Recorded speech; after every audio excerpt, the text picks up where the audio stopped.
The wonders of Adobe Photoshop.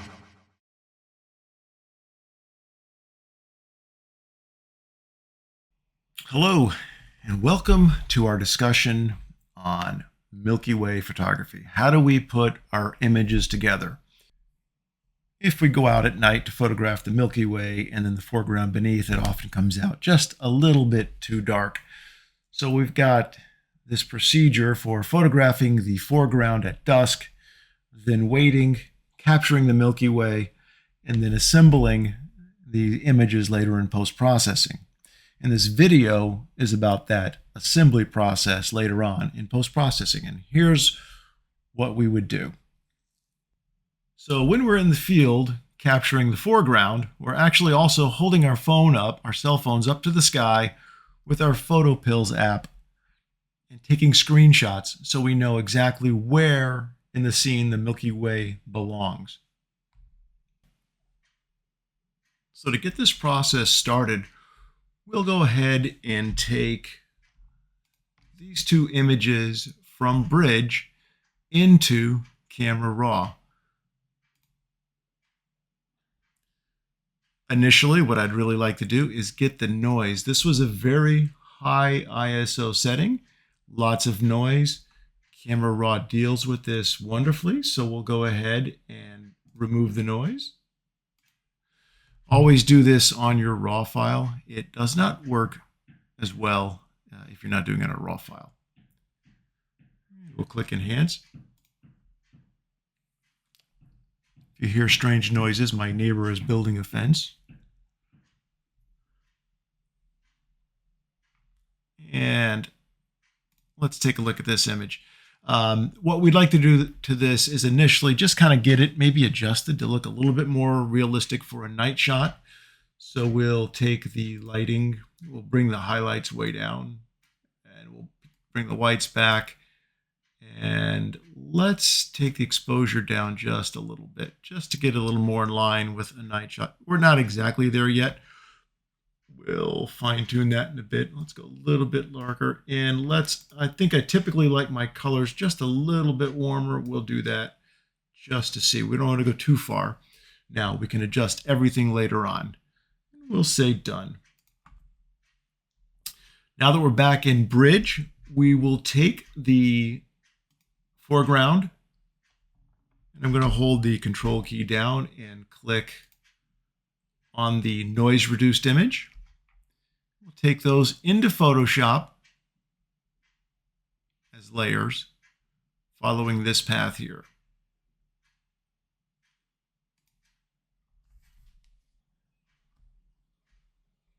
Okay, we've got the two of them stacked up here in layers, and we don't need to see this right now, so we'll close that. What we'll do is go ahead and turn off this top eyeball so we don't see the Milky Way. Let's select this bottom layer. I'm going to click on it. And what we want to do is make an outline right here along this edge of the sky. We want to basically cut away this sky, throw it away, and then put this Milky Way in from on top. Okay. So to make this selection of the sky, well, we could do that in a variety of ways, but we're going to use Select Sky.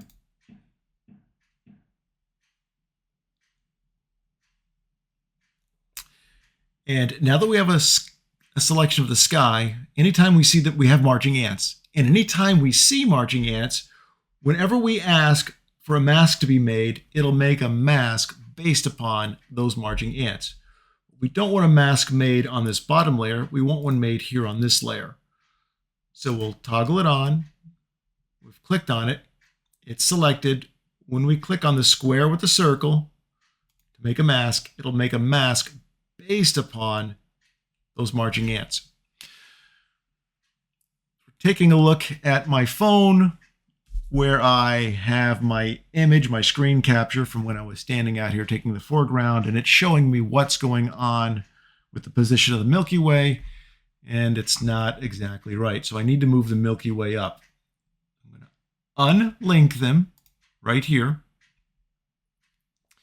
And I'll come across up to the tools, click on the Move tool, I will make sure the outline is over here on the pixelated layer, not the mask. So what I want to do is move this, not the mask.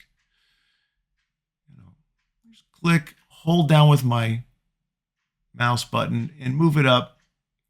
And I'm going to go too far just to see. Yeah, that's obviously too far. And right about there, I'm going to release. I'm going to click on the magnifying glass tool to get rid of the annoying outline. What we see here, though, is really a relatively poor boundary area. We've got to spend some time working on the boundary. What is happening, though, if we hold the Alt key down, that's going to be Option for a Mac user, and then we click on the thumbnail. Before we do that, let's go ahead and relock these guys back together. Just kind of clicking in that area, it resyncs them together. They're locked back together. Hold the Alt key down now and click on this thumbnail. It displays the thumbnail in the workspace. And what we're seeing here is, while that did make an outline of the sky, it did select some of this gray area. That's a selection of the rocks. And there's a little bit of very light gray in the sky. That means that some of the sky hasn't been perfectly selected. What we can do is modify that selection. I'm going to save this as a layer I like. I'm going to make a copy of this layer and then modify that copy. So to make a copy of the layer, make sure it is selected. Hold the Control key down. That's Command for a Mac. Press the letter J, and you've just made a copy of the layer and stacked it above. I'm going to turn this bottom eyeball off.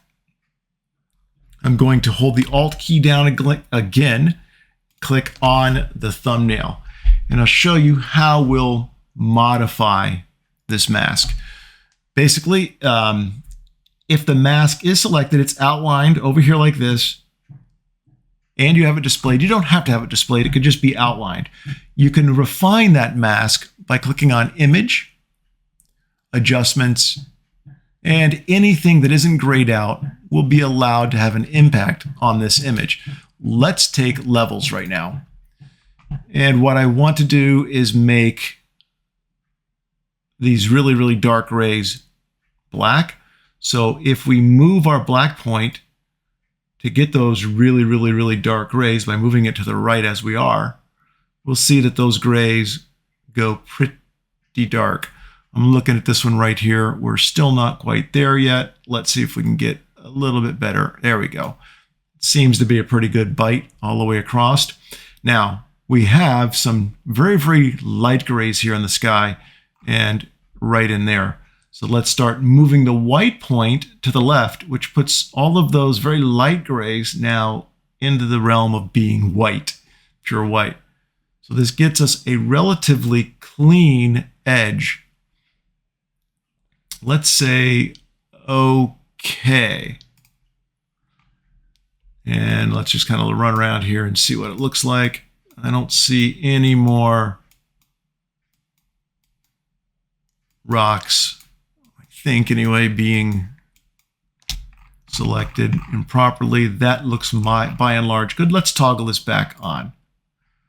It's okay. We still have a little problem with our boundary here. So we're going to try a couple of things to fix our boundary. Let's fit it back on screen for a moment. So the first thing we're going to try is to create a copy of the foreground.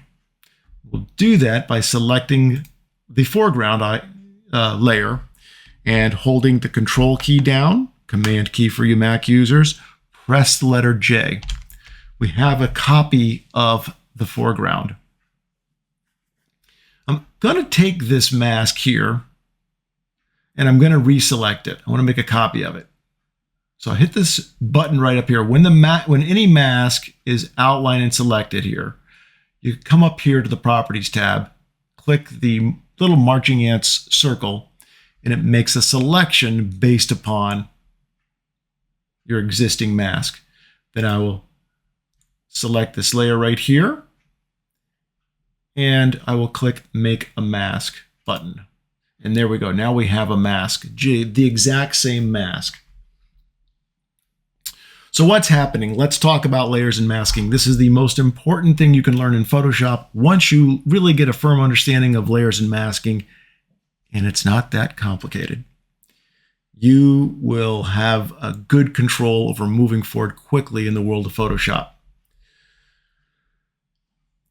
What that means now, any adjustment I make on this layer right here, as viewed from above looking down, will impact, well, not the areas that are black, this area down here, and it won't impact this area up here because this area up here is being defined by this sky. This mask is forcing us to look at just this sky, and this boundary, this very abrupt boundary, is what we're seeing in these two images here. But because of this mask, whatever we do on this layer will only be impacting this boundary right here, because everything else below is blackened off. And what we don't like in this layer right here is the fact that it's a little too bright right here. There's some issues right here. So let's see what we can do. I'm not sure what the ultimate path will be. We'll kind of move through this together. The first thing we can do is just make a new layer. Let's open up a layer that could have impact tonalities. How about a curves adjustment layer? And what I want to do is really kind of darken that area because that boundary is very, very abruptly bright. So we'll just take the curves and we'll start pulling down on it.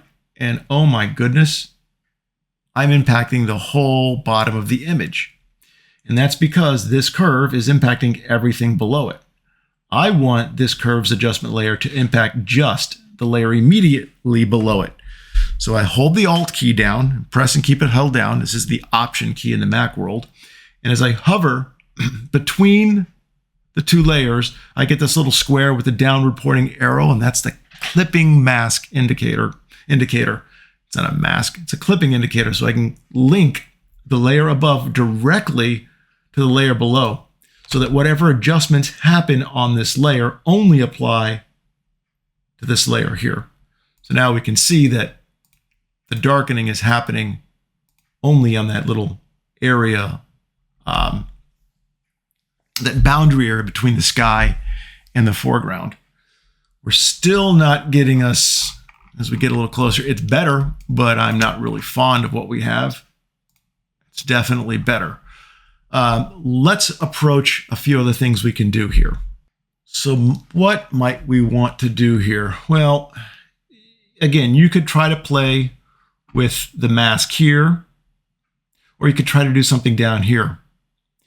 Play with the foreground. I think the wiser option right now is probably to play with the foreground. Everything, the outline is relatively good in the sky, but the foreground, we might come back here. The foreground is really still not what we're hoping for. Let's go to 100% view while we do this. We're really trying to deal with this.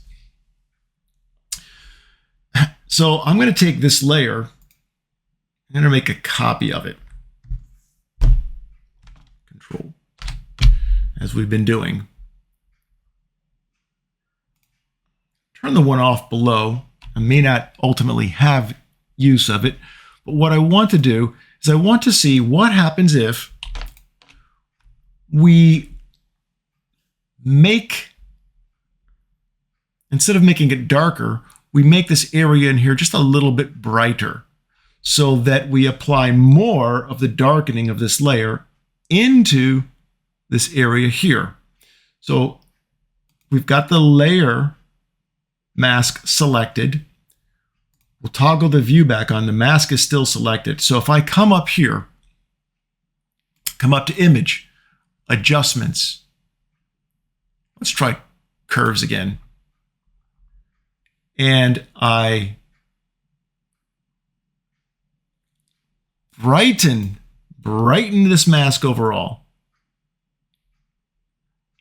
It allows for the darkening action of this layer right here to be applied more thoroughly.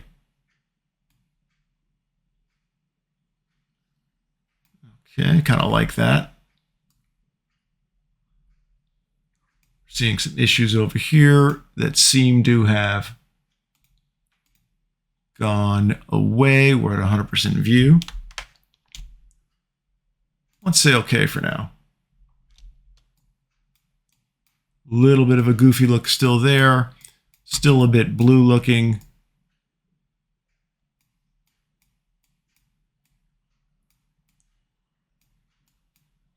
What I might like to do next is this kind of a blue glow on the edge. Makes no logical sense to me. We'd like to deal with that. Again, getting the habit of just making copies of things and trying to work with them is a great way to save progress. If you make a mistake in the next thing you're about to do, you can just delete it and throw it away and go back and start again. So I'm going to make another copy of this layer. So it's going to be Control or Command J. And this, I just want to work on that blue. It just seems wrong to me.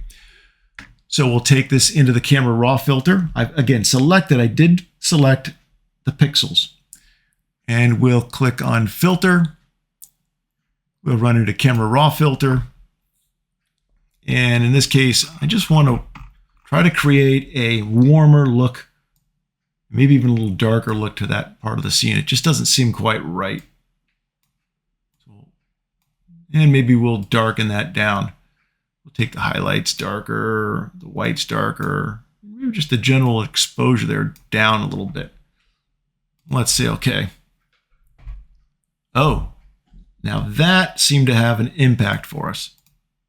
That's really getting the transition into the sky to look much better. A little strange line right there, but overall, a much better transition to the sky. Got a hot pixel there.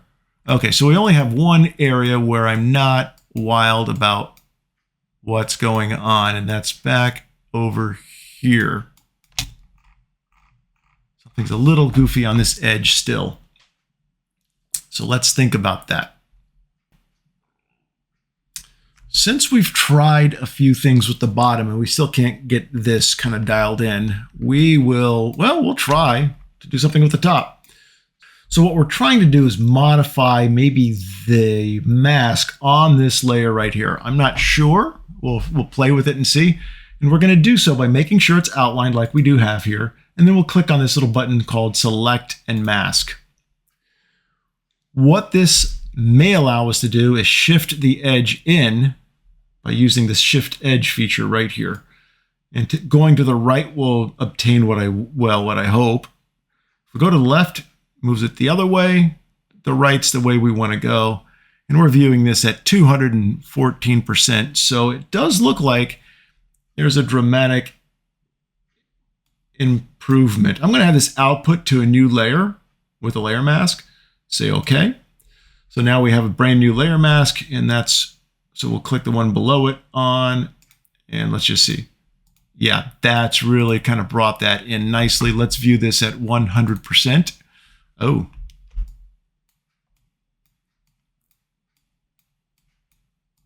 We are looking real nice throughout. Wow. That kind of solved it. Maybe a hint of something there. Let's go back and fit on screen. There's still a hint on the edge that I'm not really wild about. I think we'll deal with that back down over here, working on our foreground. What we can do is just add another layer here. So I'm going to open up let's click right here. Let's make it above this. Let's open up another curves adjustment layer. Let's make sure we clip it to impact, though, just this. Again, we're wanting to make sure we have our very bottom of our foreground from down here. We don't want it to all darken. So here we go. And then let's just play with this. I'm not so concerned about what's going on in the rest of the image, just what's going on right over here. Ooh, actually, you know what?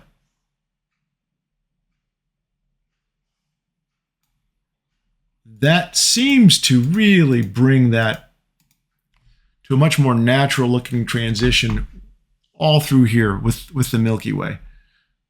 And let's zoom in. Let's go to 100% view and let's look over here. Oh yeah, that's really nice.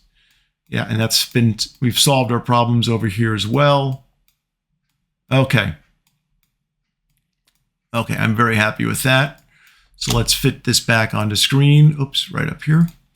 Now, we've successfully put the two images together where we have natural looking transitions, etc. But what do we want to do now? We might want to improve our foregrounds, make them have, how do we process it from here? Well, it's actually pretty simple.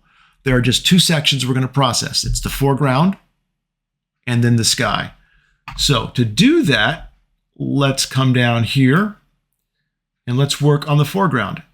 So we're going to make a copy. Again, if we want to undo something later on, we can always throw the layer away and we back to our starting point. So Control or Command J. We'll take this layer here into Camera Raw. By the way, we don't want to click here. If we just click right here, it'll redo the last settings. That's not what we're after in this case. So we want to actually open up the raw filter again. So we're clicking down a little bit lower. What I think would be nice is, okay, this goes into what do you want as a photographer? What do you want the results to look like? I want it to feel a little less cool. I want it to be a little more warm and inviting. Is this the way everybody wants to do it? No, some people are very, very fascinated with getting it the exact right color temperature, whatever that means. But I'm more interested in getting it looking the way I want it to look in my mind. And there could be, it's what I like to do. So I like this. I also want to make sure that my foreground has a little bit more drama in it so that you can just really, your eyes get sucked in there and you fall in love with it. And dehaze can actually help add a lot of useful shadows here. This should be a very dark, it's nighttime. We don't want it being too bright looking. We want it to have interest, but we don't want it to be too bright. Let's take the clippings off. We've opened up a lot of nice dark areas, which is what we should see at night. Okay, let's say okay here. Oh, that does something more for me. Again, we've got to construct what we like as individuals. A little less blue cast. That blue cast comes from the blue sky at sunset. A lot of blue light is shining down on the scene. So the blue light is what reflects off the foreground. I'm not sure it's accurate when the Milky Way's out. Okay, now let's see what we can do with the Milky Way. We come back up on the top. This is copy 2. Let's go Control J. Now we're going to work on copy 3. I want to work on these pixels here. So the outline is over here. Perfect, that way we want it. I want to use something called the Dodge and Burn tool. Any of these tools over here, if you right click on them, there'll be more options. So the Dodge tool will lighten, the Burn tool will darken. I would like to lighten the Milky Way a touch and then darken some of the dark sky around it. We're going to start off by opening up this, brightening these areas of the Milky Way up just a little bit. And I think they're probably midtones because that's not very bright just yet. So we'll just kind of swing along here. Notice I have the opacity set to 6%. Single digits works really well here. Just clicking a few times, kind of going through. You're not going to see a big movement at once. And let's just kind of go like this now. Back into here. We'll toggle the preview on and off for the eyeball. We're lifting it just a little bit. And then we'll come down here and click on highlights. We've maybe lifted enough that the brightest little sections of this Milky Way are considered highlights. And then we can now lift it up just a little bit more.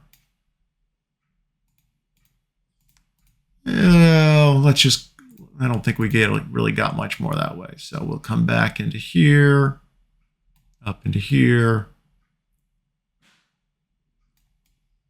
Hey, I can come down here and do it all I want because this mask is blocking any impact happening. So I don't have to be worried about the edge. I'm not going to be impacting the foreground. Let's go back up into here and let's do highlights just a little bit more. And let's toggle that on and off here and see what we have. Oh, that looks good. Now, what we want to do is change this over to the burn tool and make sure we're choosing shadows. So we've got shadows and again, single digit adjustment here. And we're just going to kind of run in here in some of these areas and just make sure that we haven't inadvertently opened up some of these little dark areas. The pattern of the Milky Way is what we all love so much. So it really impacts. I'm using the left and right bracket key on the keyboard to adjust the size of the brush. And now we're going to go really big here. And again, I can start in here because it won't impact. The mask is protecting the foreground. And we'll just darken that down there. Now let's see what our net impacts are. Very nice improvement in the way the Milky Way looks. And so that is a way in which we can photograph a scene. And in this case, when we're at this part of Big Bend, this particular location, you can run around here and get 3 or 4 evening compositions where you've got the twilight shoot of these beautiful foregrounds. And then what we'll do is just go stand off to the side where we can get a clear view of the Milky Way. And then we'll take the Milky Way when we're done getting our foregrounds, and then we can use that Milky Way image and input it into 3 or 4 compositions that we've just taken that evening. And it gives us the opportunity to really run up our count on how many images of per night we can get of the Milky Way in these beautiful, interesting scenes. Ooh, that was interesting.